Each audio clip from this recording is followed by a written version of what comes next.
We're at the start of the second chapter of Eruvin. We mentioned the word Eruv at the end of the first chapter, but we are going to start talking about things where we might make an Eruv around. But before we do that, we need to do some more maths. And I just want to bring you a snatch or a snitchet, as they say in English, from the Gemara in Eruvin, actually the Gemara that discusses the Mishnayot we're going to discuss. And this snitchet from the Gemara talks about maths. V'kama uvya shel para. How much is the thickness of a cow, the fatness of a cow? And the Gemara answers, Ama ushne shlishe ama. It's a cubit and 2/3 of a cubit.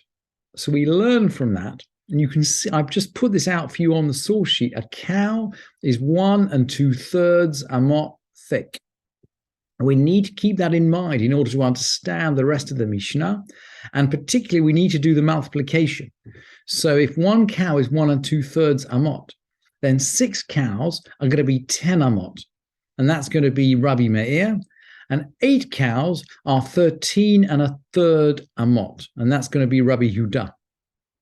And I'm sorry to divert you on this before getting into the Mishnah, but we need to have this in our head before we enter the Mishnah. 6 cows are 10 amot, and 8 cows are going to be 13 1/3 amot. In the case we're discussing, and this is a picture which is reproduced actually in Rambam's commentary, but there's something very similar reproduced in Rashi. So the old printers are printing these pictures. We're going to be looking at a well, and the well is the circle in the middle of the picture labeled bore. And there are essentially 4 partitions around the well, but each partition has got 2 boards. Each partition is created from 2 sets of boards. And the reason we're creating these partitions is because a well in a public domain is considered a private space. We learned that in the Mishnah of Shabbat. We learned that the well is a private space. So if you throw a bucket into a well and bring up some water to water your animals, you are carrying from the private to the public, because the well is a private domain. And with that in mind, we can understand the Mishnah. Osin pasin la beraot arba'a dum din. They may make posts for wells with 4 diyum din that have the appearance of 8. Divrei Rabbi Yehuda. According to Rabbi Yehuda, look, here are the 4 posts for the wells that have the appearance of 8. Look, there are 4 essentially boundaries around this well, but they look like they are 8 actually, because there are 8 different planes here around the well, and we're making a boundary around the well. And Rabbi Meir says 8 that have the appearance of 12, 4 corner pieces and 4 ordinary ones.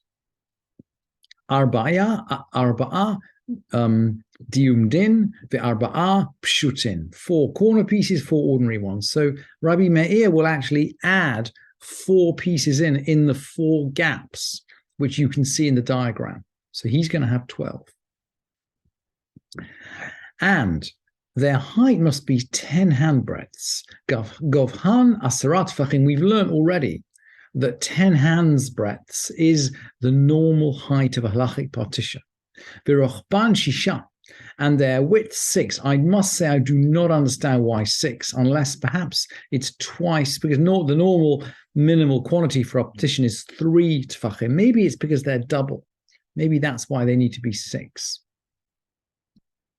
So the Mishnah says, Ovyan govhan asrat tefachim, their height is 10 tefachim, ve'rochban shisha, their width is 6, ve'ovyan kolshu, their thickness is just not important. It does not matter how much their thickness is. The only thing that matters is their height of 10 tefachim and their width of 6, which perhaps is twice 3.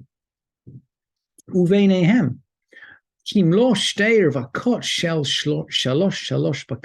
And between them, you can have as much space as 2 teams of oxen would fill. That is 3 plus 3, according to Divrei Rabbi Meir, according to Rabbi Meir. In other words, 3 plus 3 oxen, 3 plus 3 is 6. How many amot are 6 oxen? Well, we learned from the Gemara, 6 cows are 10 amot thick. So the maximum space that you can have between the maximum space you can have in the gaps between the boards before you need to fill something else in is going to be 10 amot. That's Rabbi Meir. And Rabbi Yehuda Omer, shel arba arba. Rabbi Yehuda says 4, 4. And he goes on, kshurot velo mutarot, tied together and not untied. So he's talking about 4 closely tied oxen. Essentially, we're having enough space for 1 team of 4 to come in and 1 team of 4 to go out. And so in Rabbi Yehuda's measure, this is 13 1/3 amot. And the Rambam explains, I couldn't resist bringing this Rambam because he explains what this word dium din is. The Mishnah said, Osin pasim leve'erot, arba'a dium din, 4 dium din. And the Rambam explains, and by the way, he's following the Gemara here.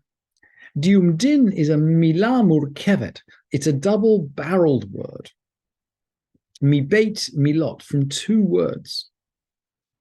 The first word is duo. That's a Greek word. And the second word is amudim. Amudim, we know, means pillars. The Rambam is going to explain to us that duo in Greek means 2. Duo b'lishon yevani shnaim. And we know this. So the word means 2 pillars. And this is its pattern. Then he points us to the picture which we looked at earlier up on the source sheet. And the Mishnah explains, Mutala kriv lab'er, you can bring these boards closer to the well, provided that a cow's head and the greater part of its body can be within while drinking. Bilvad shetei para rosha veruba bifnim veshota. Let's go back to the diagram. So you can imagine these boards around the well. We can bring them closer into the well, but the cow and most of its body have to be, if you like, within when drinking, because otherwise we're going to be carrying from the well outside the partition into public space. So the purpose of these boards is to allow the oxen to drink while remaining within what's going to be the Eruv. We haven't used the word Eruv yet in this chapter, and we're not going to talk about Eruvim until the next chapter. But what we're doing is we're creating a partition around this well so as to create private space and allow the oxen to drink in the private space without carrying the water from the private spaces within the well to a public space just outside it. So we're making a private space just outside the well, and we're using partitions in order for the oxen to drink. How's it? Benedict? Yes. Hi. So a quick question. If the cow were not mostly inside the partition and drank from the well, is that considered transferring from one domain to another because it's your cow and your cow is benefiting and therefore you're benefiting from the transfer? So I guess the assumption is that you are helping the cow to drink by pulling up water from the well. I guess the assumption is that there's a human who is pulling up water from the well and is giving it to the cow.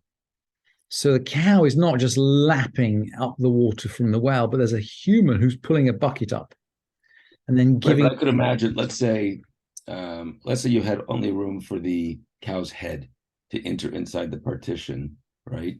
You could take water from the well in a bucket put it down on the ground. The cow could then come drink it inside the partition, but it would just be, let's say, the first quarter of his body, not the majority. So I guess my question is, why is that considered transferring domains when it's the cow actually drinking at that point? You have moved it within a domain. The cow is actually part, I guess technically moving it from its mouth to its rest of its body, but so that's what I'm trying to parse out. No, I think that's a good question, and I have to say I don't quite understand. But you're right. You might think that you can just draw from the well, put the bucket next to the well, let the cow drink from it, and let the cow drink from it. And if the cow is mainly outside the eruv, maybe that is not a concern. Of course, it is your cow. Maybe the point is that it is your cow. And remember, we learned in the Mishnah of Shabbat that the cow has to rest just as much as we have to rest. There's a mitzvah to make the animals rest on Shabbat. So maybe that's the issue, that the cow can't break Shabbat by essentially sucking up the water from that bucket into itself, which is standing broadly in the public domain. Maybe that's the secret, that the cow, there's also a mitzvah of rest for the cow, and we have to ensure that the cow rests. I think that's probably the answer to your question. And then the Mishnah goes on, mutar lahacharik kolsha. In other words, you can bring these boards as far as you like, as long as you have enough posts. So there's no problem about creating an enormous eruv around this well, but there does seem to be a problem about creating one which is too small. So yeah, maybe the issue is that the cow has to rest, which is, by the way, an incredibly interesting concept. And we did touch on it in the Mishnah of Shabbat, that the cow has to rest too, and we're responsible for its rest. That we are responsible for more than ourselves in this world, even for the animals that are living, that are domesticated. And then, so the Mishnah then is going to ask, well, okay, if we can distance the board any amount, well, what's the maximum? And Rabbi Yehuda is going to say, ad beit satayim, as large as 2 beit seah. 2 beit seah, I just noted this down for you, is more or less a third of an acre. More or less a third of an acre. Can you see that at the bottom of the source sheet? Yeah, you should be able to see that. 2 beit seah are about a third of a source sheet. And they said to him, by the way, Amrulo, lo amru beit satayim ela ligina ulakarpech. Oh, ulakarpef. They only said it for a garden or a wood store. Karpef is a rare word for a wood store. Aval, these are places that are basically domesticated. Aval, imhaya deer or sachar, if it was a pen or a stable, a deer is a place where it's a massive field, which we learned about, by the way, in the Mishnah of, I think, Shvi'it. You pen your animals for them to basically create manure, and that manure will then manure the whole field. So it's a massive pen where you will pen up your animals while they're creating the manure. And a sachar is a stable. Or a muktzeu, chatzer, those are backyards and courtyards. In all of these places, afilu beit chameshet kurin, even if it's 5 beit kur or even 10 beit kur, it's permitted. A beit kur is basically around 5 acres. So 5 beit kur is 25 acres, 10 beit kur is 50 acres. These are gigantic spaces that you can fence off and make an eruv with. Umutar harchik kol shehu, and you can distance them any amount, providing one has enough posts. That's a repetition of the end of the previous Mishnah, just to remind us that any space, really, even 25 acres, even 50 acres, if we want to, we can fence off in this way with the kind of post which we saw in the beginning of the Mishnah.